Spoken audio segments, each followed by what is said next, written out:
Nature of ইন্ডিয়ার তরফ থেকে আপনাদের সামনে আজকে আবার একটি ভিডিও আনা হয়েছে প্রাকৃতিক দৃশ্য নিয়ে।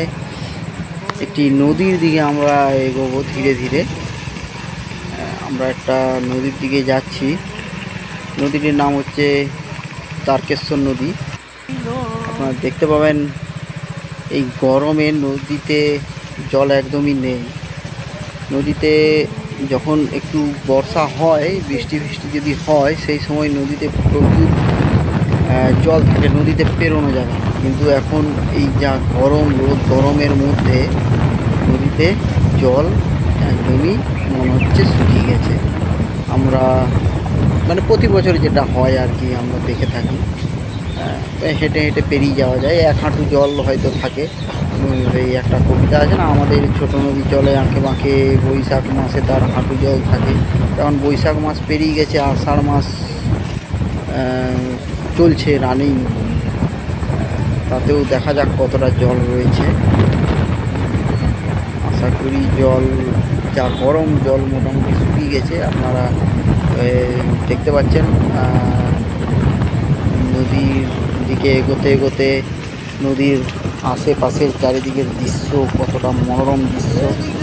এই ধরনের প্রাকৃতিক দৃশ্য আমাদের শহরাঞ্চলে পাওয়া খুবই মুশকিল। চারিদিকে দেখতে পাচ্ছেন খেজুর গাছ, তাল গাছ।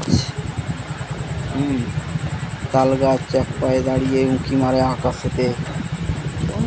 কবিতা পড়েছি আমরা ছোটোর সময়। দেখতে পাচ্ছেন এই জঙ্গল নয়, মানে এই সব রাস্তা, এটা আর কি বিভিন্ন গ্রামের লোকেরা আর কি রাস্তা তৈরি করেছে। এইভাবে যাতায়াত করে করে রাস্তা তৈরি হয়েছে। এভাবে আমরা নদীর দিকে এগোচ্ছি। নদীর কাছে আমরা চলেই এসেছি, দেখতে পাচ্ছেন নদীটা দেখা যাচ্ছে।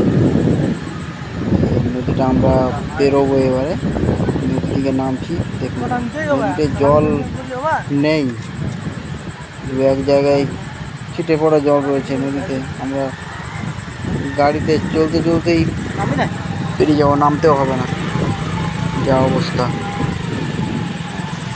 খুব সুন্দর একটি দৃশ্য দেখা যাচ্ছে নদীর চারপাশে, দেখুন।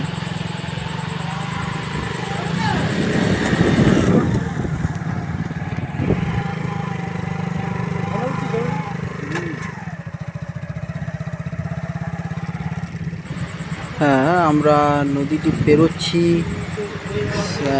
পুরুলিয়া জেলার অন্তর্গত পাবড়া গ্রাম ও সামবাথান গ্রামের মধ্যে অবস্থিত। আমরা সামবাথান গ্রাম থেকে পাবড়া গ্রামের দিকে এগোলাম। সোনাতলি গ্রাম পঞ্চায়েতের মধ্যে অবস্থিত রয়েছে এটি। তারকেশ্বর নদীটি পুরুলিয়া বাঁকুড়া জেলা হয়ে প্রবাহিত হয়েছে। দুই জেলাকে নিয়ে নদীটি বিশাল বিস্তৃত। বর্ষাকালে জল দুকুল প্লাবিত হয়ে যায়, এমন জল থাকে, পুরো গলা অবধি জল থাকে। এখন আপনারা শুকনো দেখতে পাচ্ছেন। আমার উদ্দেশ্য ছিল মনোরম প্রাকৃতিক দৃশ্যকে আপনাদের সামনে তুলে ধরা। জানি না ভিডিওটা আপনাদের কতটা ভালো লাগতে পারে, কি আশা করি ভালো লাগবে। দিগন্ত সীমার নিচে সূর্যাস্ত চলে গেছে। তাল গাছের ফাঁক থেকে সারি সারি তাল গাছ কত সুন্দর দেখাচ্ছে।